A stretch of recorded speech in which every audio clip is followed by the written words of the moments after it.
He was not supposed to be alive. That was the thought that lived quietly behind everything Ethan Walker did, behind every morning cup of coffee, behind every school run, behind every moment he stood watching his daughter laugh at something small and ordinary and perfect.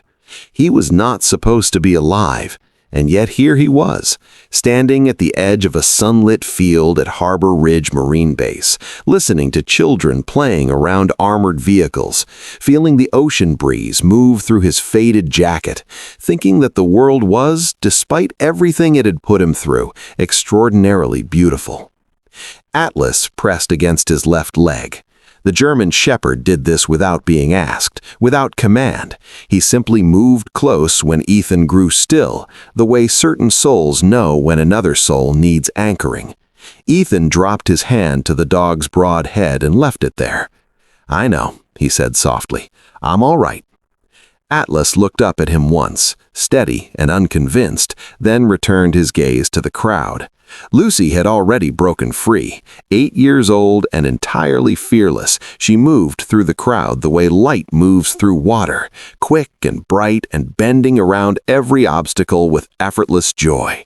She stopped at the base of a hulking armored vehicle, pressed both small palms flat against the cold steel, and turned back with an expression of pure astonishment. "Daddy, it's enormous!" "It is," Ethan agreed from exactly where he stood. She laughed and turned back to it, and Ethan watched her and let the feeling move through him fully, that deep, almost painful tenderness that fathers carry. He had learned the hard way exactly how fragile and irreplaceable one small life truly was. He had almost never met her. He thought about that every single day. The young Marines were gathered near the entrance of the main tent, 3 of them, relaxed and proud in the way young men are proud when they are good at something and know it. They were not cruel men. What happened next was simply youth encountering something it did not yet have the experience to recognize. One of them saw the jacket. Faded field green, worn to the texture of old linen. The stitching on the left shoulder had been redone by hand, slightly uneven, the kind of jacket that suggests a man who served briefly and has been dining on that story ever since. The young Marine grinned at his friend. "Hey, old-timer," he called out, warm and friendly, certain of the joke. "What was your rank back in the day? Let me guess, corporal?" His friend cupped a hand around his mouth. "Be generous, maybe sergeant." They waited for the old man to chuckle, to wave a hand, to play along. Ethan stopped walking. Not sharply, not with any performance of dignity. He simply stopped, completely, the way a river stops at a cliff, not with drama, but with absolute finality. Atlas stopped in the same breath, ears rising, every line of his body shifting into quiet readiness. Inside all the noise of that sunny field, a small and growing silence formed. Ethan turned and looked at the young Marines. His eyes were dark and calm and bottomless in the way of men who have seen things that rearranged them permanently. He did not look angry. He did not look wounded. He looked the way certain mountains look, as though they existed long before you arrived and would continue long after you left. He let the moment breathe. Then he spoke, low and level, each word placed with the care of a man who never wasted them. "The last person who asked me that question," he said, and paused, and in that pause something shifted in the air, was the commanding general of a joint Marine task force during a classified operation. Silence. Not the polite silence of a joke that didn't land, something heavier, something that sat in the chest.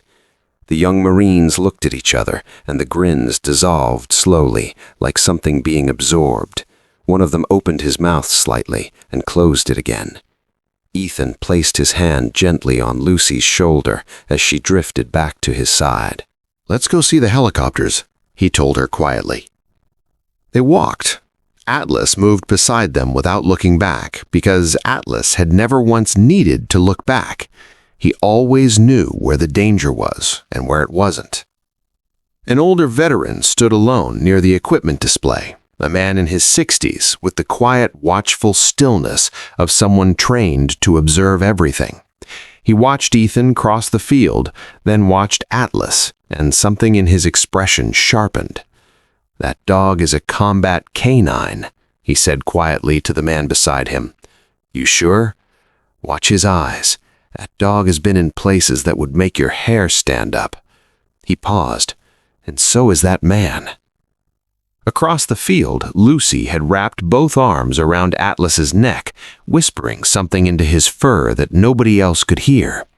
Atlas endured it with absolute patience, tail moving slowly, eyes still tracking the crowd. "Does Atlas like it here, Daddy?" "I think he does. He always looks after us, doesn't he?" It was not quite a question. She said it the way children say things they already know to be completely true. "Yes," Ethan said, "he always does."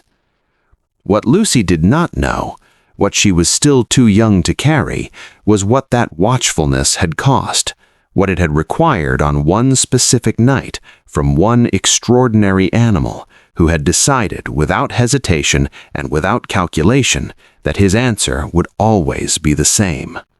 4 years earlier. The mountains had no name on the maps Ethan's unit carried, only coordinates. The temperature when they moved into the canyon was 11 degrees, and the wind came through the narrow passage with a sound like tearing fabric, finding every gap in every layer of gear, pressing cold fingers against the back of Ethan's neck, against his wrists, against the bridge of his nose. The unit moved in single file, boots careful on loose shale, communicating in hand signals and shared instinct. The pressure plate was buried 18 inches beneath the canyon floor. When Ethan's boot found it, the world became light and noise and force, and then nothing at all. When the nothing ended, he was on his back, staring at a sky crowded with cold desert stars that looked, in that moment, like the most indifferent things he had ever seen. He could hear gunfire somewhere behind him, his unit pulling back under contact. He understood the decision. He would have made it himself. You do not spend many to save one. He tried his left leg. Nothing. He reached for his radio and found fragments. He pressed himself against the canyon wall and took inventory with the methodical calm that years of training had burned into him permanently, and the inventory was not encouraging. He closed his eyes. Just one moment. Just Lucy's face, 8 months old in a photograph he had looked at so many times the screen wore a fingerprint at the exact spot of her cheek. Then he heard gravel move. Atlas came through the smoke at a low run, pressed against the canyon wall, moving with the fluid precision of an animal that had chosen its path through the gunfire with something that bordered on the miraculous. A rifle cracked, and sparks leapt from the rock 2 feet to his left. The dog did not break stride. He reached Ethan and pressed his nose hard against his face, cold and wet and desperately alive. "Atlas!" Ethan's voice came out broken. "Go back! That's an order! Go back right now!" Atlas looked at him with those dark, steady, ancient eyes. Then he grabbed the drag handle on Ethan's vest with his teeth and pulled. His back leg scrambled against shale, found grip, lost it, found it again. He pulled. The sound of his effort was quiet and enormous at the same time. Ethan pushed with his good leg, grabbed at rock with both hands, and together they moved, 1 inch, then another, then several, and the rifle cracked again above them, and neither stopped. 11 minutes. The rescue team found them by the signal on Atlas's collar, the dog lying across Ethan's chest, head up, eyes still watching the ridge, still watching, still guarding. Even then. The commanding officer sat beside Ethan's bed in the field hospital the next morning, and for a long time said nothing. Then, quietly, looking at Atlas on the floor with his chin on his paws, "That dog didn't just save a Marine, he saved a leader." Ethan looked at Atlas and thought simply, he saved Lucy's father. That was all he knew to do.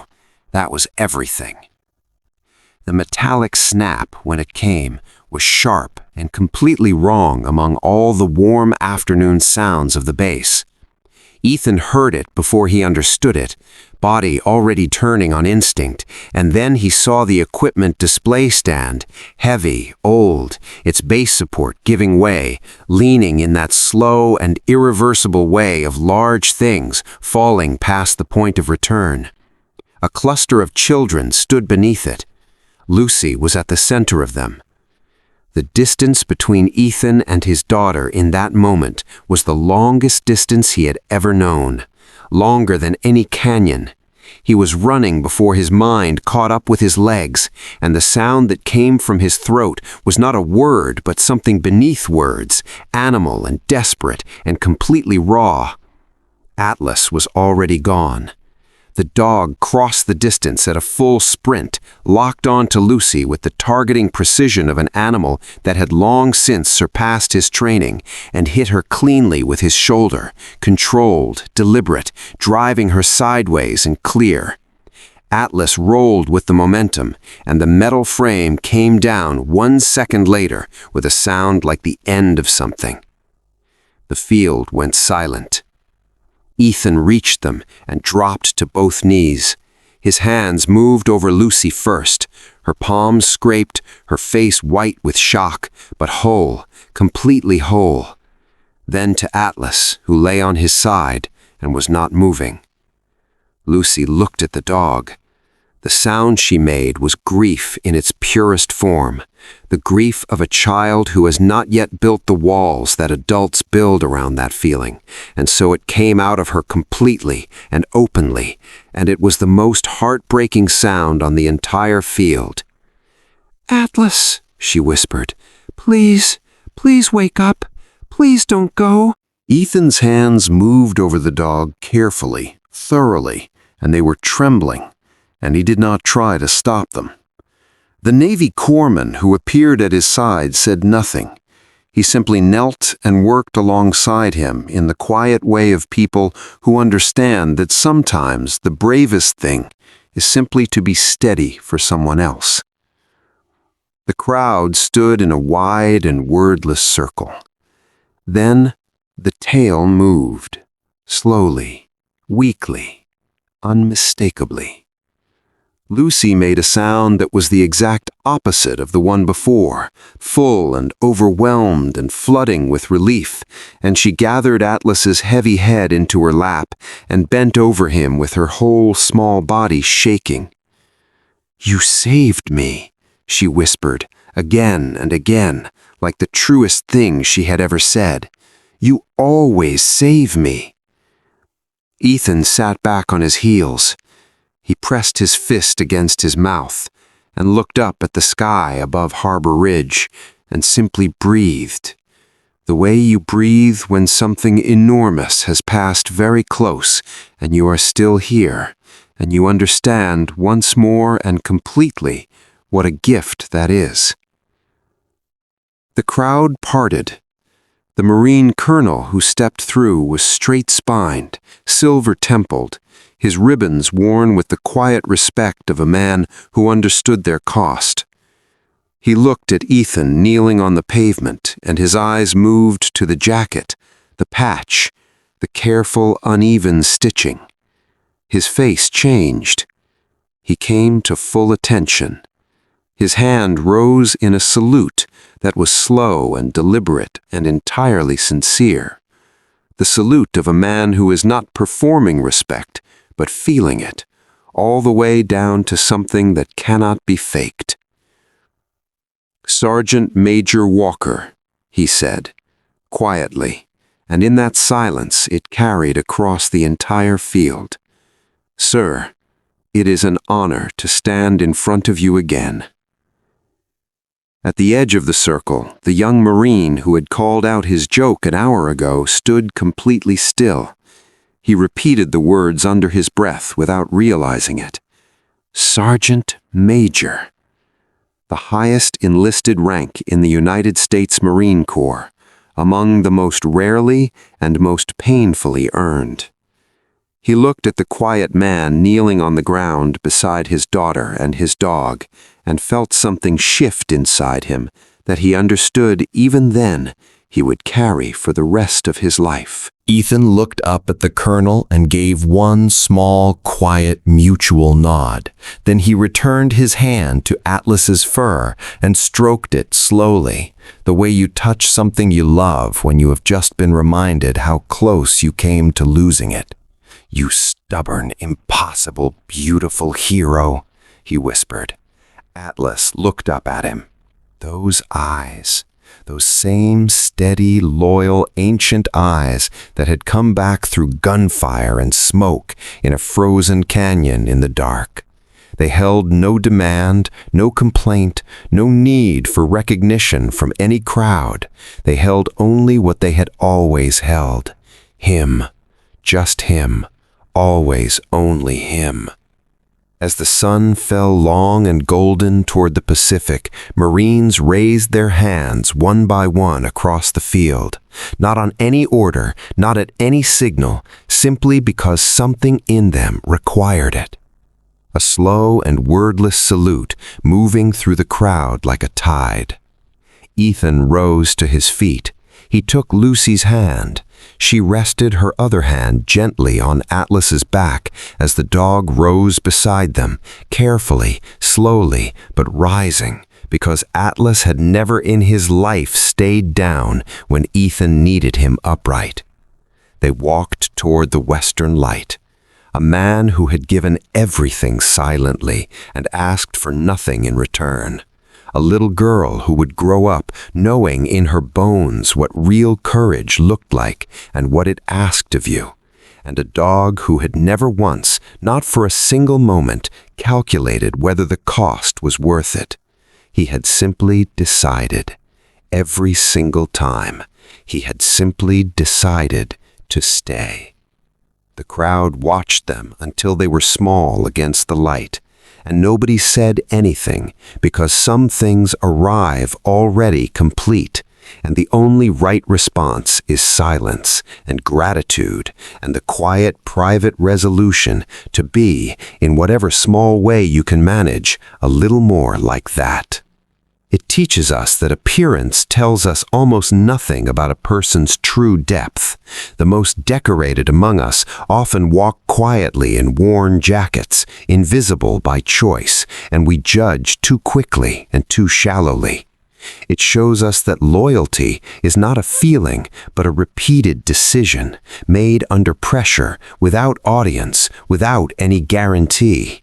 Atlas chose Ethan not once, but again and again, and that standard belongs to all of us.